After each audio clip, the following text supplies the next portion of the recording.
Hello guys, ndagusuje kandi ngwaye ikaze wumve ko wisanga hano ku Nkomangiro TV aho waba uri hose, waba uri hanze y'u Rwanda cyangwa se ukaba uri no mu Rwanda, wumve ko nguhereje ikaze. Nizere ko aho muri hose mumeze neza, kandi abatameze neza nkunda kubabwira ngo mukomere, mu ijuru hari Imana, ntabwo ariko bizahora. Hari igihe ubona nta ejo, ariko ahazaza hacu hari mu biganza by'Imana. Cyo nkunda kukubwira, jya utuza, kandi mwituza no mu byiringiro niho duhererwa ibisubizo. Ntabwo wasenga ngo wisubize, ikindi kandi ntabwo urusaku rwawe rushobora kugira icyo ruhindura ku mugambi Imana igufiteho. Tuza, usenge, kandi wiringire, uzenguruke Yeriko bucece. Izo nkike zizariduka nta muntu zikozeho. Nkwifurije kugira amahoro y'Imana. Niba ari ubwa mbere uje kuri iyi channel, ndagusaba nkwinginga cyane gukora subscribe, tujye tubana mu biganiro bigiye bitandukanye. Mbese murazi tugiye kugira 1,000 kubera umuhati wanyu, kubera kunkurikira, kubera kuntera courage, uburyo bumwe cyangwa ubundi. Imana no kuri bahereza umugisha. Turi kumwe kandi nababwiye ko icyo nzajya mbanzi ntazigera nkibahesha, sibyo? Hanyuma rero tugiye kwiganira ku kaga cyangwa se ibintu biri kuba ku bamama n'abakobwa muri iki gihe. Abamama n'abakobwa twugarijwe n'indwara ziteye ubwoba. Reka mbikubwire. Hari nk'uko njyewe mvugana n'abantu benshi, ushobora kubura aho ngaho wenda utavugana n'abantu benshi bagiye batandukanye ngo wumve ibibazo byabo, ariko ngiye kubera ko munkurikira muri benshi, mukanampamagara, abandi mukanyandikira, yewe hari nabo mba ntahise nsubiriza igihe, kandi nanaboneyeho kubasaba imbabazi. Ariko kandi abantu barababaye, abantu turindushye zigendera, abamama n'abakobwa bafite ibibazo pe. Hari ikibazo gihuriweho n'abantu benshi. Icyambere, hari ukubura ukwezi cyangwa se wanakubona kugatinda, ibyo byose birimo, sibyo? Hari ukuribwa uri mu kwezi, nabyo ni ibibazo bigiye bitandukanye, kandi abantu bahuriyeho ari benshi. Kuba umunezero hagati y'abashakanye, hari no kubura urubyaro, ariko ndashima Imana cyane ko mbaho imiti ukabona ko hari umusaruro, sibyo? Hakaba n'abantu birwariye ibibyimba byo mu nda, ariko nabwo ndashima Imana ko hari abantu bakira. Ikindi ntanga umucyo kuri ibi bintu, nshuti yanjye, nkubwira umuti, sibyo? Kandi nyine urakora, uko ni ukuri n'imbere y'Imana. Ariko niba utagukoreye bitewe n'uko wawukoresheje cyangwa utizeye, nkunda kukubwira ngo jya wizera mu gihe ugiye gukoresha umuti wanjye, unasenga Imana iwukoreremo. Rero hari abantu bahita bavuga, hari umuntu wanyandikiye arambwira ngo waratubeshyeye, ngo umuti ngutera ngo umuti utuma umuntu asama. Ntabwo wankoreye. Gute utagukoreye kandi mfite ubuhamya bw'abantu yakoreye tutaziranye, mfite urubuga nabahurijeho benshi cyane, ndetse bamwe bagiye kubyara muri aya mezi ari imbere, kwa 11. Urinde uhakana ko imiti mbabwira idakora, urinde uhakana ko imiti nguhaye itavura ibibyimba byo mu nda, kandi hari ubuhamya bwerekana ko hari abakize ibyo bibyimba. Nshuti yanjye, ntugapinge cyangwa ngo ugire kwizera guke. Ikindi kandi si n'itegeko, tujye tubwizanya ukuri, si n'itegeko ko byanga byakunda ugomba gukunda. Ko no kwa muganga kuki haba morgue? Nukuvuga ngo hari abakira abandi bagapfa, hari n'abakira bitinze abandi bagakira byihuse. Rero ntimukandenganyirize ko mutahise mubona resultat mwifuza. Nkunda abantu badacika intege, ndabasuhuje mu byumve. Julienne, ntabwo ucika intege, ni umuntu ukurikirana imiti, sibyo? Yumve ko musuhuje, kandi rwose ntacika intege, ndamusuhuje. N'abandi ubwo iryo zina nuko riza kenshi, ariko mwumve yuko abantu badacika intege bakunda abantu. Reka duhere ku bantu babura ukwezi, ugasanga nyine ukwezi kwawe cyangwa se imihango yawe ntabwo uyibonye, sibyo? Cyangwa se ije itaragurika, ije iminsi 2, ije 5, ugasanga nyine ntabwo imisemburo yawe iri kuri gahunda. Nigeze nababwira ko mugomba gukoresha agahanda nzovu, s'il vous plaît. Agahanda nzovu ni keza ku bantu barwaye iyi ndwara yo kubura ukwezi kwabo. ukakanywa, wamara kukanywa igihe kikagera umubiri ukifungura, imisemburo yawe ikajya kuri gahunda, ubundi ukagira gute ukabona imihango. Hanyuma rero mbibutse ko mwabagore n'abakobwa mwe murasabwa kujya munywa amata ya soya. Amata ya soya ashyira imisemburo kuri gahunda, ni meza cyane ku bantu bifuza kubyara, ni meza cyane, ni meza cyane ku bagabo n'abamama, sibyo? Noneho icyo twakivuyeho, ufata nabivuzeho, ariko reka mbikubwiye, ufata agahanda nzovu, sibyo? Wamara kugafata ukagatekana n'imizi byose, nta na kimwe ukuyeho, gusa wabyogeje. Ubundi ukanywa akarahure kamwe mu gitondo, akandi nimugoroba, sibyo?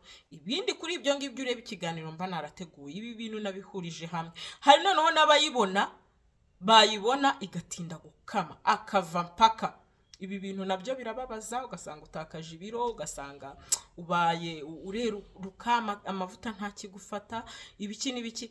Ariko nababwiye ko siple n'igorogonzo ari umuti mwiza ku bantu bakunda kuva kenshi cyangwa se bakava amaraso menshi. Nababwiye ko ushobora gufata umukamato wa siple ukawuteka mu mazi, ukanywa agace k'akarahure mu gitondo, n'agace, akandi ku mugoroba, amaraso arakama. Cyangwa se ugafata igorogonzo ukarisekura, wamara kurisekura naryo ukarivanga, ukarishyira mu mazi ugateka, ukanywa akarahure kamwe mu gitondo, akandi nimugoroba. Ibi bintu birafasha nshuti yanjye, birafasha pe, sibyo? Birafasha. Noneho tugeze kuri babandi baribwa bari mu kwezi, ugasanga nyine umuntu araribwa, nyine araribwa iteka, akaribwa. Ibi bintu rwose ntabwo uri mu gihano cy'uko ugomba kuribwa. Nababwiye ko ugomba kwifashisha iki? Ugomba kwifashisha teyi, ukajya ukunda kunywa amazi ya teyi, ubundi ukagira igihe iminsi nk'ibiri mu cyumweru ukicara mu mazi ya teyi, ariko utari mu mihango cyangwa utari mu kwezi kwawe. Hanyuma ikindi gikiza uburibwe ni umubirizi. Abantu bamenye ibanga ry'umubirizi bakayinywa iminsi 14 batarajya mu mihango bikurikiranyije, ni ukuri bigeraho umubiri ukamenyera ntubukiribwa. Birababaje ko waba uribwa kandi umubirizi uri hafi yawe. Rero ibi bintu bikoreshe, uzagira ubuzima bwiza. Hari ababura, tugeze ku ngingo ivuga kubura umunezero hagati y'abashakanye. Ni bya bindi twise ibintu byo kuvomesha bigiye gusenyera abantu benshi. Nakubwiye ngo nkurikirwa n'abantu benshi cyane, ariko ugasanga icyo kibazo nicyo kiri gusenya ingo nyinshi. So rero iki ngiki cyo kubera ko ari amabanga y'urugo ntago nyavugira hano, ahubwo ni mu gikari. Nimero yanjye biri kuri screen ni 078 797 26 kubifuza kuvomesha. Kandi ikindi nababwiye ko umuntu atanga consultation kuri iki kintu, apana kubindi, kuri iki kintu cyo kuvomesha. Ubwo rero nuba urenterese cyangwa ukumva ibyo bintu bikubangamiye, uzajya unyandikira kuri WhatsApp ushyure consultation ngufashe kuri iki kintu cyonyine cyo kuvomesha, sibyo? Hanyuma ikindi, kubura urubyaro. Abantu ugasanga bamaze imyaka 5, imyaka 8, imyaka 3. Ndashima Imana yo kabyara yampaye abamama benshi nahaye imiti barakira, barabyara. Bamwe bagiye kubyara muri aya mezi, nabibabwiye, bamwe bagiye kubyara. Imiti irakora, sibyo? Imiti irakora. Nababwiye ko ntazaza hano ngo nkubeshye, ukunda unkurikire, mba mfite ibihamya. Hari urubuga twise Umugisha Imana Itanga, harimo ababyeyi benshi batwite kubw'imiti nababwiye. Wahakana ushingiye kuki? Mujye munasoma ubuhamya, dore mba nabikoze nkagenda mbunyuzaho kuri screen. Nukuri birakora, sibyo?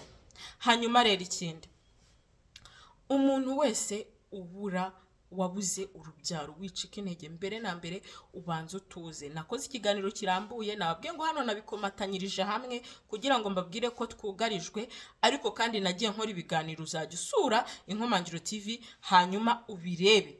Urubyaro nababwiye ko rutangwa n'Imana, ariko kandi Imana ikorera mu byo yaremye, sibyo?